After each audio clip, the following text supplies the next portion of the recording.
Assalamualaikum warahmatullahi wabarakatuh. Saya Satria Abimanyu dari kelas AB 4601 dengan NIM 15012203881. Di sini saya akan membuat video tugas asesmen 2 model bisnis yang membahas tentang apa saja yang saya pelajari dari semester 3 ini di matkul model bisnis.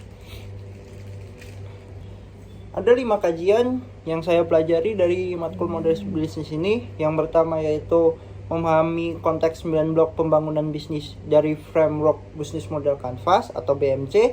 Yang kedua, memahami berbagai pola model bisnis existing pada perusahaan dan yang berasal dari pembiayaan konsumen. 3. Mampu mendesain ide bisnis dengan berbagai metode pendekatan. Dan 4. Menambahkan konteks proses bisnis dalam ide bisnis. Dan yang terakhir, mampu menambahkan konteks model finansial dalam ide model bisnis. Yang pertama, kita mempelajari tentang bisnis model Canvas atau BMC. BMC adalah alat visual yang dapat digunakan untuk menggambarkan model bisnis suatu perusahaan. BMC terdiri dari 9 blok pembangunan, yaitu ada customer segment, yaitu segmen pelanggan yang dilayani oleh perusahaan. Lalu ada value proposition, manfaat atau nilai yang ditawarkan perusahaan kepada pelanggannya. Yang ketiga, channel, cara perusahaan menjangkau dan berinteraksi dengan pelanggannya. Lalu ada customer relationship, hubungan yang dibangun perusahaan dengan pelanggannya. Ada lagi revenue stream, sumber pendapatan perusahaan. Key resource, sumber daya penting yang dibutuhkan perusahaan untuk menjalankan bisnisnya. Lalu ada key activity, kegiatan utama yang dilakukan perusahaan untuk menghasilkan pendapatan. Lalu yang terakhir ada key partnership, kemitraan yang dibangun perusahaan untuk mendukung bisnisnya.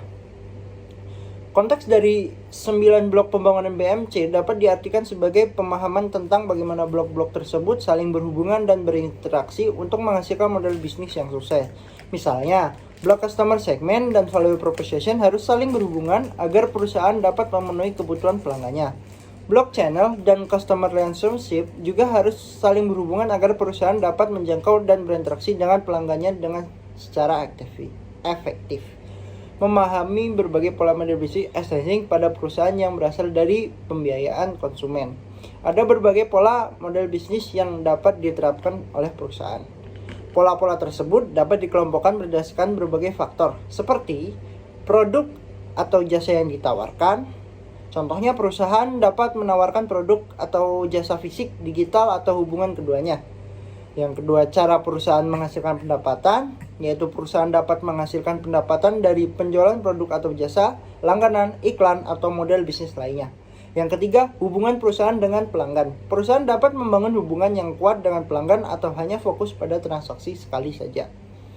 Salah satu pola model bisnis yang menarik adalah model bisnis yang berasal dari pembiayaan konsumen. Model bisnis ini memanfaatkan pembiayaan konsumen untuk memberikan produk atau jasa kepada pelanggan.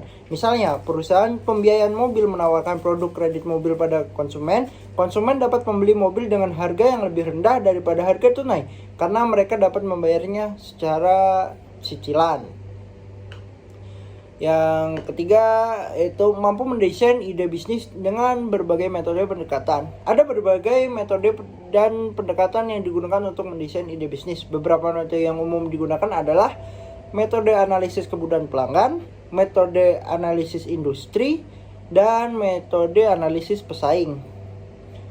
Yang metode analisis kebutuhan pelanggan yaitu metode ini berfokus pada pemahaman kebutuhan dan keinginan pelanggan.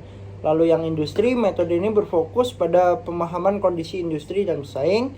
Dan metode analisis pesaing yaitu metode ini berfokus pada pemahaman strategi dan kekuatan pesaing.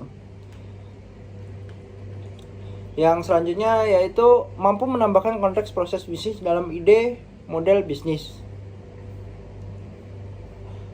Proses bisnis adalah perangkaian kegiatan yang dilakukan untuk menghasilkan produk atau jasa. Proses bisnis harus dipertimbangkan dalam desain model bisnis untuk memastikan bahwa model bisnis tersebut dapat dijalankan secara efisien dan efektif. Yang selanjutnya yaitu mampu menambahkan konteks model finansial dalam model ide bisnis. Model finansial adalah gambaran tentang bagaimana perusahaan menghasilkan dan menggunakan uang. Model finansial harus dipertimbangkan dalam desain model bisnis untuk memastikan bahwa model bisnis tersebut dapat menghasilkan keuntungan. Dan yang saya pelajari di semester ini untuk week 12 atau week 13 yaitu tentang design thinking. Design thinking adalah proses kreatif yang digunakan untuk memecahkan masalah dengan cara yang inovatif dan berpusat pada manusia. Proses ini terdiri dari 5 tahapan, yaitu empathize, define, ideate, prototype, dan test. Yang pertama empathize. Pada tahap ini desainer berusaha memahami kebutuhan dan keinginan pengguna melalui berbagai metode seperti wawancara, observasi, dan studi kasus. Tujuannya adalah untuk mendapatkan pemahaman yang mendalam tentang masalah yang dihadapi pengguna. Yang kedua ada define. Pada tahap ini desainer mendefinisikan masalah yang dihadapi pengguna dengan cara yang jelas dan berfokus. Masalah tersebut kemudian diringkas dalam bentuk pernyataan yang disebut problem statement. Yang ketiga ada ideate. Pada tahap ini desainer menghasilkan ide-ide solusi untuk memecahkan masalah yang telah diefisienkan. Ide-ide tersebut dapat menghasilkan melalui berbagai metode seperti brainstorming, sketching, dan prototyping. Yang keempat adalah prototype. Pada tahap ini desainer membuat prototype dari ide-ide solusi telah dihasilkan. Prototype dapat berupa model fisik, mock-up, atau simulasi digital. Tujuannya adalah untuk menguji ide-ide solusi tersebut dapat mendapatkan umpan balik dari pengguna. Yang terakhir ada tes. Pada tahap ini desainer menguji prototype dengan penggunaan untuk mendapatkan umpan balik. Umpan balik tersebut kemudian digunakan untuk memperbaiki prototype dan mengembangkan solusi yang lebih baik. Tahap-tahap design thinking dapat dilakukan secara berulang-ulang atau iteratif. Hal ini dilakukan untuk memastikan bahwa solusi yang dihasilkan dapat memenuhi kebutuhan pengguna. Manfaat design thinking. Design thinking memiliki berbagai manfaat, antara lain yaitu meningkatkan pemahaman tentang kebutuhan pengguna, lalu mengembangkan ide-ide solusi yang inovatif, lalu meningkatkan kemungkinan keberhasilan solusi. Contoh penerapan design thinking. Design thinking telah diterapkan dalam berbagai bidang seperti bisnis, teknologi, dan pendidikan. Salah satu contoh penerapan design thinking adalah pengembangan produk baru.